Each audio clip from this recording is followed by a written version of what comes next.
to be there and to see, what it means to be having the whole of what the West Bank cut up by this massive wall. The Ida camp is the most crowded place I've ever been outside, other than Sabra and Shatila refugee camps, which I visited in Lebanon, but it was very much the same kind of thing, except the roads were even more narrow in Ida.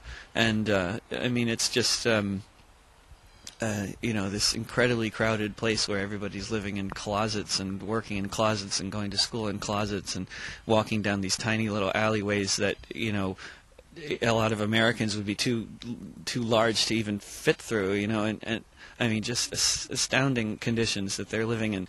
And then and then the wall, literally cuts off.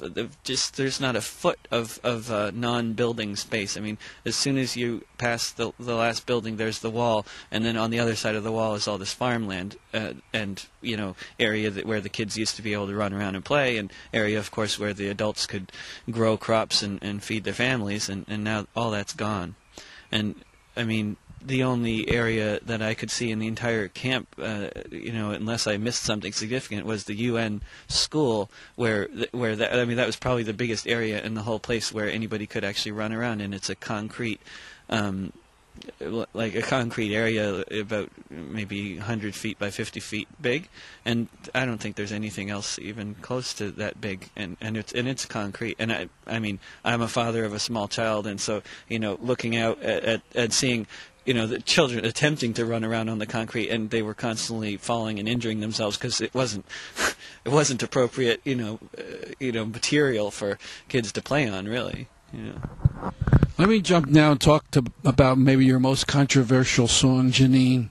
It depicts of very hard suffering by Palestinians, and some say it sympathizes with a suicide bomber. What would you say to that? I'd say it definitely sympathizes, and it doesn't condone. I think there's a distinction between getting into somebody's head and understanding what would make them do what they do, and then there's a distinction between that and saying that what they're doing is right, and that doesn't matter who they're targeting or whatever.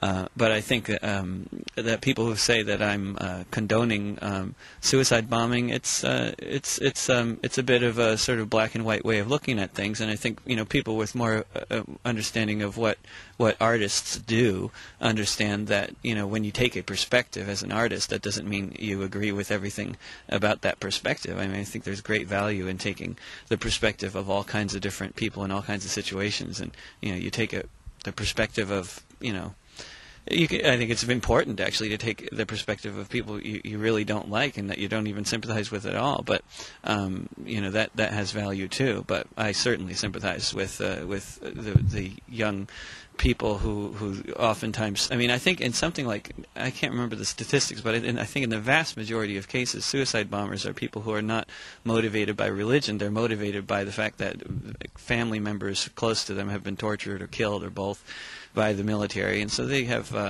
serious personal grievances as well as serious grievances for their entire community. Did you sing that song over there in the West Bank? Oh yeah, for sure, and certainly, I mean, people liked that song. I especially sang the songs that were about stuff that was happening in Palestine, although I also sang other songs about other things.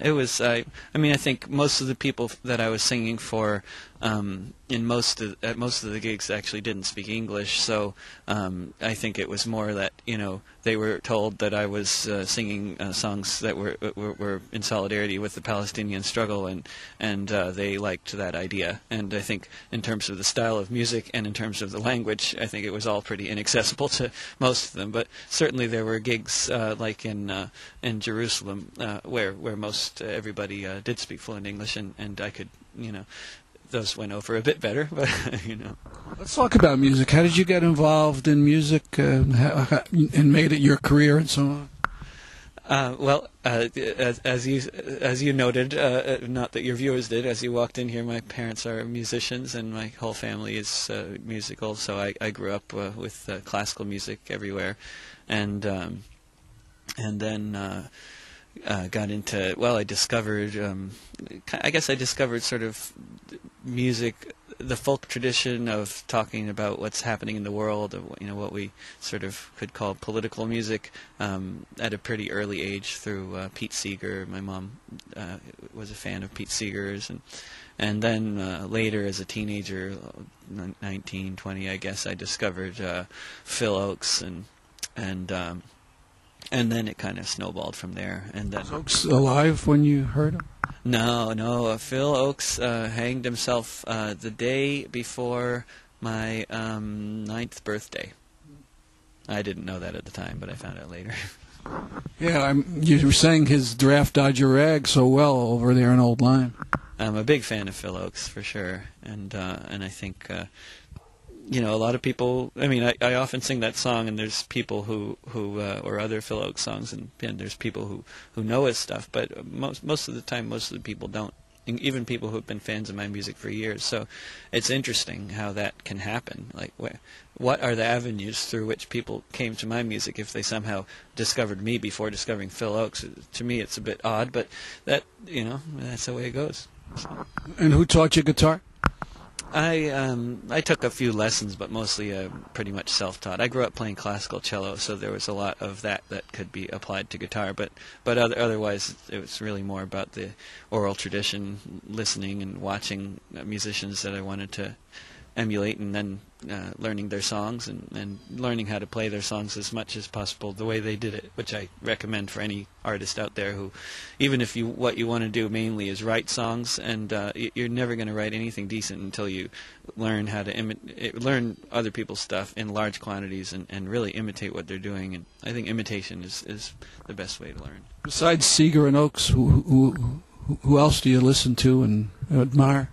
I have a tremendous admiration for a guy named Jim Page in Seattle. He's just a phenomenal songwriter who writes about every issue under the sun, including lots of just gorgeous love songs. But he's got great songs about current events and historical events, very prolific and virtually unknown outside of the sort of West Coast and Ireland. Because Christy Moore in Ireland, I'm also a huge fan of Christy Moore, and he recorded some of Jim's songs. So Jim's well known in Ireland, but certainly Bob Dylan, Buffy St. Marie, certainly a lot of the old wobbly singers, and certainly a lot of the Latin American Nuevo Canción songwriters like Silvio Rodriguez and Victor Jara have had a real impact on me. Lots and lots of other stuff. Now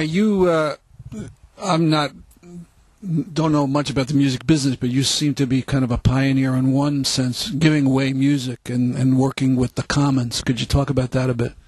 Yeah, I think it really is. It is the way things are going to be going, whether people like it or not. But I think there's a lot to be said that's real positive about the whole phenomenon of free downloads. And the Music Industry and the Recording Industry Association of America, RIAA, are really up in arms about it. They're spending lots of money and lots of effort to sue thousands and tens of thousands of Americans and try to really convince everybody that free downloading is theft. And the thing is, for them, for the tiny minority of artists that get a lot of conventional publicity, such as their main clients, the free downloading phenomenon is affecting them very in a very bad way, and their CD sales are way down and all that. For the other 99.9% of artists out there in the world, though, free downloading is just basically, for us, it serves the same function as radio play does for people that get radio play, which most of us don't. So being sort of blacklisted, as the vast majority of artists are, not necessarily just for being political, but just the way the system works. The vast majority of artists never get on any kind of serious, we never get commercial airplay, and if we get play on radio, it'll be little community stations and nothing like. So basically, if in terms of getting any kind of exposure out there in the world, it's going to be happening through the internet or nowhere, or through your gigs, through people hearing you at your gigs. and there's so many artists who are in a position like mine who don't realize that, who have bought the record industry line, whether or not they really have thought it through very thoroughly or not, and it's a real